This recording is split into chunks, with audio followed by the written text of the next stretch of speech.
और देखो, मनुष्य जन्म संघर्षमय है, संघर्षों से घिरा हुआ है। कोई भी हो, सबके जीवन में संघर्ष है। आप देख लो, जब भगवान राम जी प्रकट हुए, भगवान है ना, सुबह राज्याभिषेक होना है और शाम के ही 14 वर्ष का वनवास हो जाता है। कितना बड़ा संघर्ष।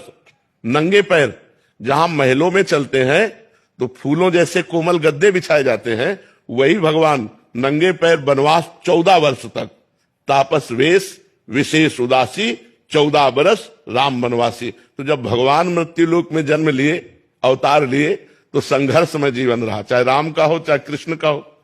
देखो भगवान कृष्ण कहां प्रकट हो रहे हैं?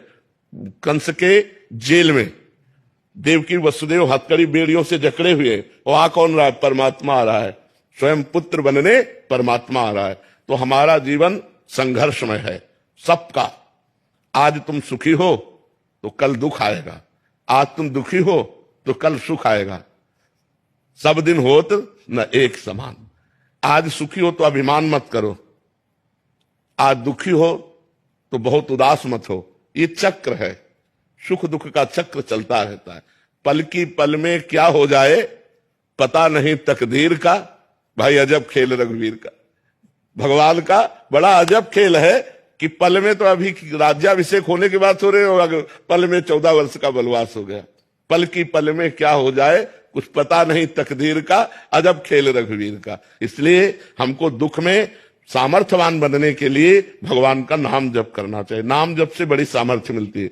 भगवान के नाम जप के बल से हर कष्ट मुस्कुरा कर सहा जा सकता है। तो सब समस्याओं का समाधान भगवान का भजन है, भगवान का चिंतन है, जो हम हर दुख से लड़ सकते हैं। और जी इसका मतलब समस्या तो केवल मन का एक मान्यता और उसका विचार ही बस है। बस, मतलब कष्ट होना समस्या नहीं है, उससे चिंतित हो जाना या आगे क्या होगा। हाँ, है। अगर हमारा मन भगवान के चिंतन में, तो हम प्रसन्न हैं, हम सुखी हैं, हम बिल्कुल दुखी नहीं। और अगर भगवान के चिंतन में ना होता और ये चिंतन में होता तो अरे आग लग जाती, डिप्रेशन में पहुंच जाते।